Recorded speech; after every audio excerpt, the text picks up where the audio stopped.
Bonjour tout le monde, bienvenue à On en parle.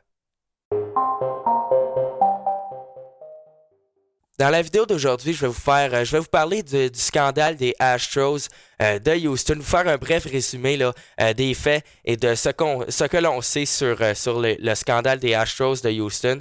Donc, la MLB a confirmé que les Astros avaient utilisé de la technologie en 2017 et en 2018 pour décoder les signaux entre le receveur et le lanceur des équipes adverses. En 2017, dans le fond, ce que les Astros ont fait, ils ont installé une caméra au champ centre du Minute Maid Park qui diffusait, dans le fond, les images sur un écran pas très loin de l'abri des Astros de Houston et ça permettait justement aux Astros de décoder les signaux et c'était clairement un grand avantage. En 2018, ils ont utilisé un logiciel qui s'appelle Codebreaker qui, dans le fond, utilisait un algorithme pour détecter les signaux des équipes adverses.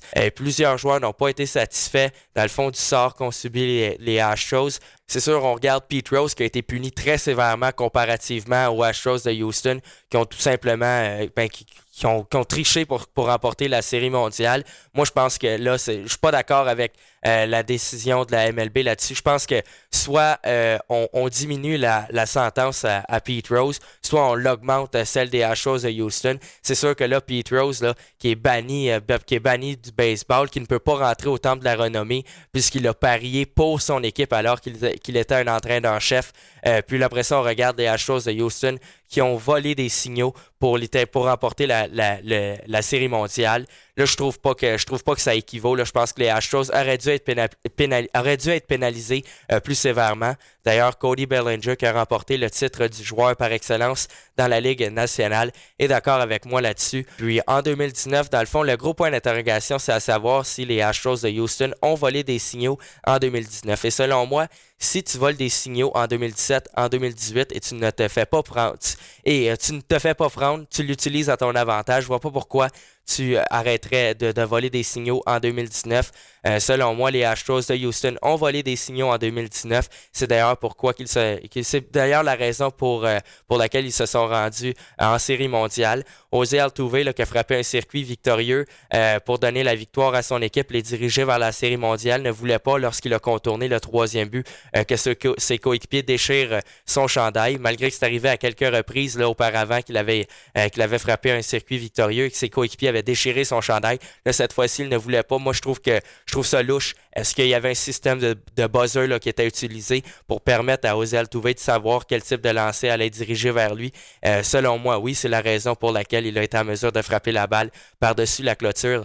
D'ailleurs aussi, Kurt Suzuki, qui est le receveur des Nationals de Washington, qui ont remporté la Série mondiale, nous disait là, justement à quel point c'était compliqué. Lui, il était persuadé que les Astros utilisaient justement la technologie pour voler des signaux. Donc, un système de signaux qui était assez complexe. On changeait le système de signaux pour chaque frappeur. Dès que la balle était frappée solidement, oh, OK, peut-être qu'ils ont décodé notre système, on change. Donc, ça avait l'air quand même assez compliqué, là.